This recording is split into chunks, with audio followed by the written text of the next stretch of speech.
প্রতিবাদ না করলে মানুষ পেয়ে বসে, আবার কেউ বলে ইগনোর করাই ভালো। আসলে কোনটা উচিত? জীবনে আমরা নানা রকম মানুষের সঙ্গে মিশি। কেউ ভালোবাসা দেয়, কেউ সাহায্য করে, আবার কেউ কষ্ট দেয়, কখনো কখনো কেউ অপমানও করে। তখন প্রশ্ন ওঠে, এই অপমানের বা অন্যায়ের প্রতিবাদ করব নাকি ইগনোর করব?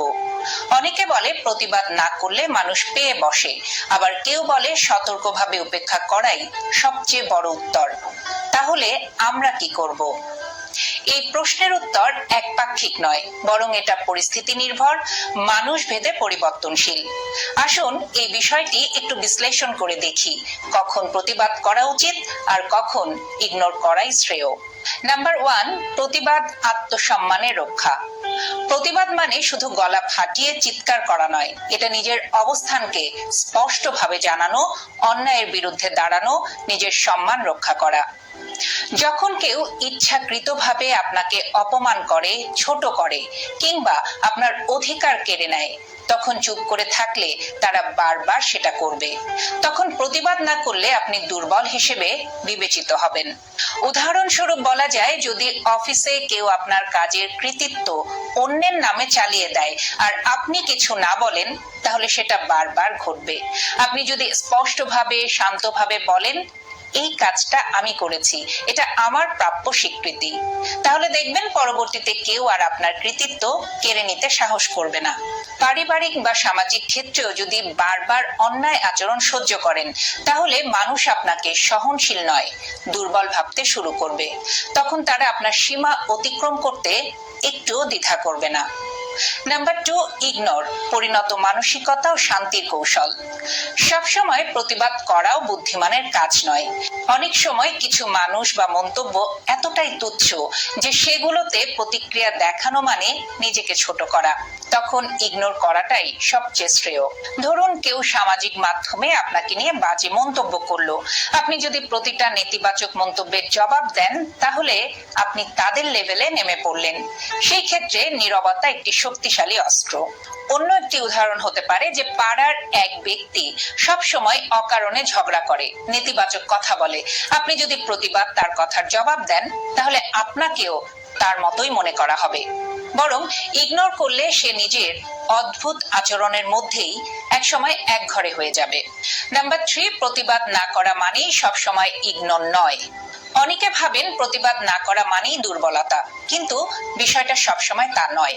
অনেক সময় আমরা পরিস্থিতির কারণে চুপ থাকি, এটা দুর্বলতা নয়, বরং কৌশল।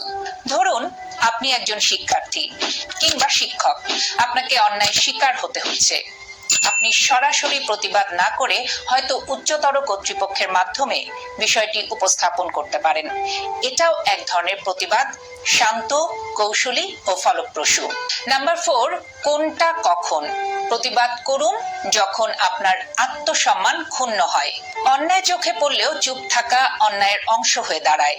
বারবার একই ব্যক্তি আপনাকে ব্যবহার করে বা কষ্ট দেয়। আপনি যদি প্রতিবাদ না করেন, তাহলে অন্যরাও একই আচরণ করতে সাহস পায়। ইগনোর করুন যখন সেই মানুষটির আচরণ আপনার জীবনে তেমন প্রভাব ফেলছে না।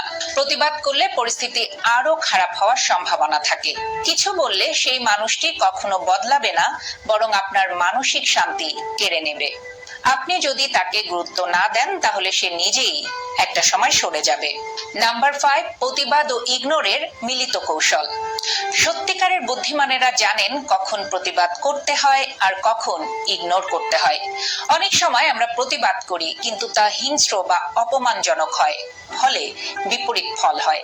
আবার অনেক সময় ইগনোর করি, অথচ সেটা অন্যায়কে প্রশ্রয় দিয়ে ফেলে। যেমন কেউ আপনাকে প্রকাশ্যে অপমান করলো, আপনি সরাসরি উত্তেজিত না হয়ে হয়তো একটু ঠান্ডা মাথায় সম্মানজনকভাবে বললেন, আপনার কথা শুনলাম, কিন্তু আপনার এমন কথা বলা ঠিক হয়নি। এই ধরনের প্রতিবাদ একজন সংযত, সচেতন ব্যক্তির পরিচয় দেয়। নাম্বার 6, নীরবতাও এক ধরনের প্রতিবাদ। অনেক সময় আমাদের নীরবতা অনেক বেশি জোরালো হয়। যেমন কেউ আপনাকে অপমান করলো আর আপনি শুধু তাকিয়ে থাকলেন একটা কঠিন নীরব দৃষ্টিতে। সে তখন বুঝে যাবে আপনি কিছু বলছেন না, কারণ আপনি শান্ত কিন্তু দুর্বল নন। কেউ একের পর এক ছোট করছে আর আপনি শুধু আপনার কাজে এগিয়ে যাচ্ছেন, সফল হচ্ছেন। এটা এমন একটা প্রতিবাদ যার উত্তর তারা খুঁজে পায় না। নাম্বার 7, বাস্তব উদাহরণ। নেলসন ম্যান্ডেলা দক্ষিণ আফ্রিকার বর্ণবাদী নীতির বিরুদ্ধে লড়েছেন, কিন্তু সেটা রক্তপাত দিয়ে নয়, বরং শান্তিপূর্ণ প্রতিবাদ, যুক্তি আর সংগ্রামের মাধ্যমে। তার প্রতিবাদ ছিল ন্যায়সঙ্গত, কিন্তু আক্রমণাত্মক নয়। মহাত্মা গান্ধী অহিংস প্রতিবাদের পথ বেছে নিয়েছিলেন। তিনি জানতেন কখন ইগনোর করতে হয় আর কখন জনগণকে নিয়ে আন্দোলনে নামতে হয়। নাম্বার 8, আজকের সমাজে প্রাসঙ্গিকতা। বর্তমানে সোশ্যাল মিডিয়া, কর্মজীবন, পরিবার সব ক্ষেত্রেই এই প্রশ্নটা আসে, প্রতিবাদ করব নাকি ইগনোর করব। একটা বিষয় মাথায় রাখা দরকার, আপনার মানসিক শান্তি সবচেয়ে গুরুত্বপূর্ণ। তাই এমন কোনো কাজ করা যাবে না যাতে আপনি পরে নিজেই পস্তান। যদি আপনি প্রতিবাদ করে শান্তি পান তবে করুন, যদি আপনি ইগনোর করে নিজেকে সামলে নিতে পারেন তাও করুন, কিন্তু কখনোই এমন কিছু করবেন না যাতে আপনার আত্মসম্মান হারাতে হয়। জীবনে অনেক রকম মানুষ আসবে, কেউ সম্মান দেবে, কেউ অপমান করবে, কিন্তু আপনি কিভাবে প্রতিক্রিয়া দেখাবেন সেটা আপনার উপর নির্ভর করে। সবসময় প্রতিবাদ করলে আপনি নেতিবাচক হয়ে পড়বেন, আর সবসময় ইগনোর করলে আপনি দুর্বল হয়ে যাবেন। বুদ্ধিমানের কাজ হলো বুঝে শুনে সিদ্ধান্ত নেওয়া, কখন প্রতিবাদ করতে হবে, কখন ইগনোর করতে হবে। এটা যদি আপনি বুঝতে পারেন তাহলে আপনি এক শক্তিশালী ও ভারসাম্যপূর্ণ মানুষ হয়ে উঠবেন। পরিশেষে বলতে চাই, নিজের আত্মসম্মানকে কখনো হেয় হতে দিবেন না, কিন্তু প্রতিটি তুচ্ছ কথায় উত্তেজিত হয়ে নিজের শান্তি হারানোরও প্রয়োজন নেই। জীবনের কৌশল হলো কখন কথা বলতে হয় আর কখন চুপ থাকতে হয়, এই দুটোর ভারসাম্য রক্ষা করা। ভালো থাকবেন সবাই, আর কখন প্রতিবাদ করবেন, কখন চুপ থাকবেন সে বিষয়টা ভেবেচিন্তে সিদ্ধান্ত নেবেন। আবারও নতুন কোনো বিষয় নিয়ে খুব দ্রুত ফিরে আসবো, চোখ রাখবেন